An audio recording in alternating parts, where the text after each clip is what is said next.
भाई फाइनली हमारे दफ्तर के अंदर ओप्पो की रेनो 15 सीरीज मुकम्मल हो चुकी है। तो हमें रेनो 15 सीरीज के अंदर 3 मॉडल देखने को मिल जाते हैं। सबसे नीचे सबसे एंट्री लेवल के ऊपर रेनो 15F 5G है। उसके बाद रेनो 15 आ जाता है जो कि बेसिकली हम आपको ऑलरेडी चैनल पर दिखा चुके हैं दोनों डिवाइसेस। एंड फाइनली जो सबसे top of the line variant है वो रेनो 15 प्रो है। अब अगर आप रेनो 15F की बात करते हैं तो इसका प्राइस टैग 1,15,000 से 20,000 के करीब है, डिपेंडिंग अपॉन आप इसे कहां से खरीदते हैं। अगर आप बात करते हैं रेनो 15 की तो ये ओप्पो का सबसे हाईलाइटेड मॉडल था। मतलब आपने जहां पर भी देखा हो ना, अगर कोई बंदा बात कर रहा था रेनो 15 की तो वो इस फोन के बारे में कर रहा था। इसके दो वेरिएंट आते हैं, एक का प्राइस टैग जो है वो 1,60,000 है, दूसरे का 1,70,000 है। जो वेरिएंट हमारे पास यहाँ पर मौजूद है ये 1,70 वाला है। 12/256 GB वाला वेरिएंट जो है वो 1,60 का है।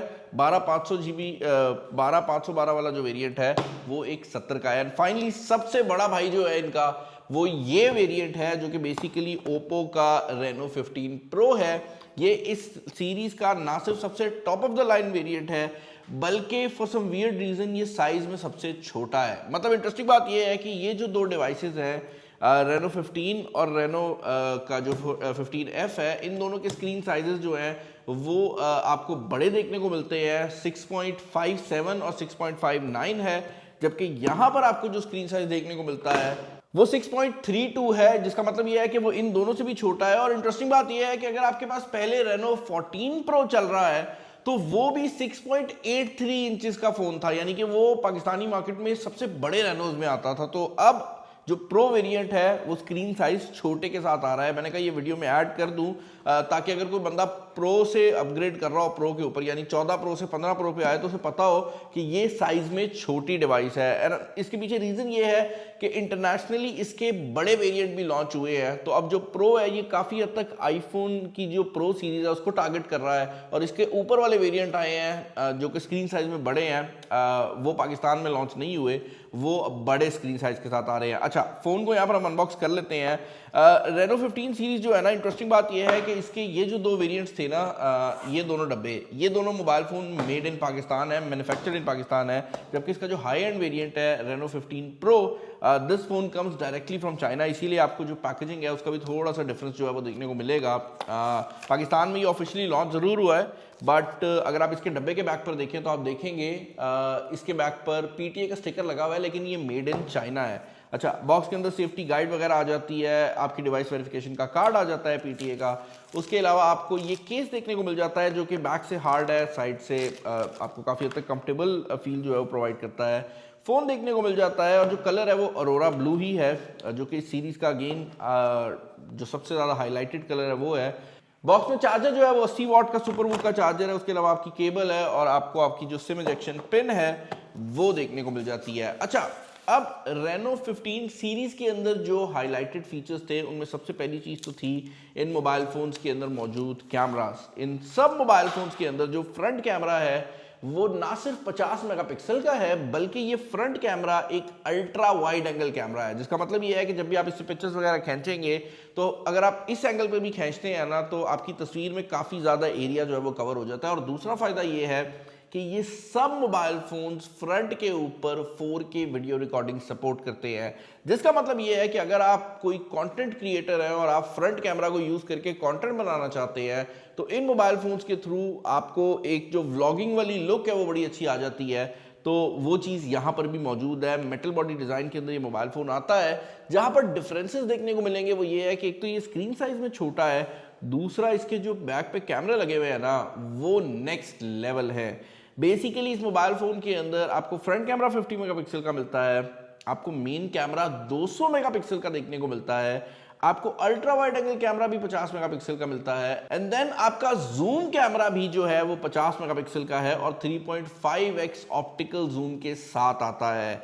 अच्छा, इसके अलावा अगर आप डिज़ाइन और हैंड फील की बात करते हैं तो ये जो प्रो वेरिएंट है ये बहुत ज़्यादा प्रीमियम फील होता है। And I don't exactly know कि इनने कैसे किया है, बट इस मोबाइल फ़ोन के इतने छोटे साइज़ पे मत जाना। इसके अंदर जो बैटरी लगी हुई है वो 6200 mAh की है। तो ओप्पो ने बेसिकली स्क्रीन साइज छोटा ज़रूर किया है, बैटरी कैपेसिटी को कम नहीं किया, जो कि एक बहुत बड़ा फीट है। एक और एरिया जहाँ पर ये मोबाइल फ़ोन बहुत ज़्यादा पावरफुल है वो इसके इंटरनल्स हैं। ये 2,30,000 के प्राइस टैग के अंदर आता है और उस प्राइस टैग में ये आपको 2.1 मिलियन का स्कोर प्रोवाइड करता है, क्योंकि इस मोबाइल फोन के अंदर डायमेंसिटी 8450 लगा हुआ है, जो कि हम इससे पुरानी जनरेशन में भी देख चुके हैं, लेकिन यहाँ पर थोड़ी सी ऑप्टिमाइजेशन जो है वो हमें बेहतर मिली है। अगर आप इस मोबाइल फोन के ऊपर मौजूद गेमिंग एक्सपीरियंस की बात करते हैं तो इंटरेस्टिंग बात यह है कि अगर आप एक कैजुअल गेमर है या फिर एक ऐसी गेम खेलते हैं जो कि बहुत ज्यादा लोड नहीं लेती, फॉर एग्जाम्पल पबजी वगैरह, तो इस मोबाइल फोन में, और अगर आप 7 लाख का कोई मोबाइल फोन खरीदते हैं, आपको कोई परफॉर्मेंस का कोई खास डिफरेंस नहीं मिलने वाला। स्मूथ के ऊपर ही आपको सीधा 120 FPS प्रोवाइड कर देता है और अल्ट्रा HDR के ऊपर अल्ट्रा फ्रेम रेट, मतलब मैक्सिमम वाली सेटिंग्स जो है वो इस मोबाइल फोन से आप एक्सपेक्ट कर सकते हैं। और डे टू डे यूजेज के अंदर भी ये जो कलर OS 16 है ये इस मोबाइल फोन के ऊपर बहुत अच्छी तरह से भागता है। और एक चीज़ जो कि मैंने नोटिस की है वो ये है कि ये जो प्रो वेरिएंट है ना, ये 2,30,000 का ज़रूर है, बट इसकी हैंड फील और इसकी ओवरऑल यूजेज में ना थोड़ी सी प्रीमियम फील आती भी है। फॉर एग्जांपल जब आप इसका मेन्यू स्वाइप करते हैं, फॉर एग्जांपल मैं अगर सेटिंग मेन्यू में जाता हूँ तो इसकी जो वाइब्रेशन मोटर है ना उसकी क्वालिटी बहुत बेहतर है दूसरी डिवाइसेस की निस्बत। अच्छा, अपार्ट फ्रॉम दैट मैंने आपको बताया है कि इसके अंदर कैमरा सिचुएशन बहुत सॉलिड लगी हुई है। हमने इसके कैमरास को टेस्ट आउट किया है एंड यस, इनके बारे में मैं ये कह सकता हूँ कि अगर आप ओप्पो यूज़र हैं तो आपको जो ओप्पो की कलर साइंस है वो पसंद आती है, तो आपको ये फ़ोन भी पसंद आने वाला है। बट इस फ़ोन के केस में मैं ये भी कहूँगा कि ये थोड़ा सा ज़्यादा जो है वो मैं कहूँगा नेचुरल लुक देता है। ओप्पो के नॉर्मली जो मोबाइल फ़ोन होते हैं वो ज़रा गोरा कर देते हैं, इस फ़ोन में वो मसला नहीं है। इसकी बहुत ही नेचुरल टोन है और तस्वीरें निकल कर ऐसे लगती हैं कभी कभार कि आपने सीधा DSLR से खींची हैं। तो इफ़ यू आर समवन जो कि मोबाइल फ़ोन से बहुत ज़्यादा पिक्चर्स लेता है तो ये मोबाइल फ़ोन कभी भी आपको डिसअपॉइंट नहीं करेगा। इसके जो कलर्स हैं वो बहुत ज़्यादा क्रेजी हैं। यहाँ पर आपको AI के सारे फीचर्स मिल जाते हैं जो कि हम इससे पहले दूसरे फ़ोन में डिस्कस कर चुके हैं, तो मैं उनको दोबारा डिस्कस नहीं करूँगा। अगर आप देखना चाहते हैं तो Reno 15 वाली वीडियो बहुत डिटेल्ड थी, आप उसको जाकर चेकआउट कर सकते हैं। बट येस, आप इसकी जो कैमरा क्वालिटी है उससे बहुत ज़्यादा अच्छे रिजल्ट्स एक्सपेक्ट कर सकते हैं। ये फ्रंट और बैक दोनों पे 4K वीडियो रिकॉर्डिंग भी सपोर्ट करता है, बट इस मोबाइल फ़ोन के अंदर आपको बैक कैमरा में 4K 60 फ्रेम्स पर सेकेंड में भी जो आपके ऑप्टिकल इमेज स्टेबलाइजेशन है, HDR है और EIS यानी इलेक्ट्रॉनिक इमेज स्टेबलाइजेशन है, ये तीनों मोड देखने को मिल जाते हैं। और इंटरेस्टिंग बात ये है कि ये तीनों कैमरास के ऊपर अवेलेबल हैं, यानी कि आपको optical image stabilisation, electronic image stabilisation और HDR 4K 60 frames per second में सब कैमराज में मिल जाते हैं। तो आपको यहाँ पर कैमरा की जो क्वालिटी है, आप कोई भी कैमरा यूज कर रहे हो 4K ही मिलने वाली है। Front camera on the other hand 4K 60 frames per second को सपोर्ट जरूर करता है, बट जब आप 4K 60 फ्रेम्स पर सेकंड में जाकर बेसिकली अल्ट्रा स्टडी मोड यानी EIS को ऑन करते हैं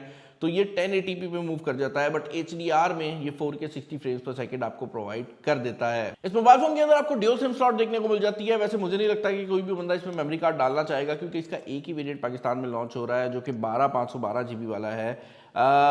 एक चीज़ जो कि यहाँ पर मैं ऐड करना चाहूँगा वो ये है कि इतने छोटे से मोबाइल में ओप्पो ने 6200 mAh की बैटरी लगा दी है, जिसका मतलब ये है कि यहाँ पर आपको बैटरी एफिशिएंसी बहुत अच्छी देखने को मिलने वाली है और इसकी बैटरी लाइफ भी बहुत कमाल होने वाली है। ये बात ज़रूर है कि 14 Pro जो कि बड़ा भाई था इसका, मतलब साइज़ में बड़ा था, उसके अंदर वायरलेस चार्जिंग आती थी। इस मोबाइल फ़ोन में वायरलेस चार्जिंग की सपोर्ट ओप्पो ने रिमूव कर दी है, तो आपको जो फास्ट चार्जिंग है उसके लिए अपनी Type-C की चार्जिंग वायर ही इस्तेमाल करनी पड़ेगी। इस मोबाइल फ़ोन के साथ हमारी ओप्पो Reno 15 सीरीज़ जो है वो मुकम्मल तौर पर कंप्लीट हो गई है। मुझे कमेंट्स में बताइएगा कि आपकी फेवरेट डिवाइस कौन सी रही है Reno 15 सीरीज़ से। ये पहली बार है कि ओप्पो ने Reno सीरीज़ को लॉन्च किया है और वो मुकम्मल तौर पर 5G है, यानी इस बार कोई 4G वेरिएंट लॉन्च नहीं हुआ, जो कि एक बहुत बड़ा इंडिकेशन है कि इस साल हमें हर कंपनी की तरफ से 5G डिवाइसेस ज़्यादा देखने को मिलेंगी। चैनल पर नए, चैनल को सब्सक्राइब कर लीजिएगा। वीडियो पसंद आई है तो ज़रूर लाइक करिएगा। इस वीडियो में इतना ही। This is Bilal signing off. अल्लाह हाफ़िज़।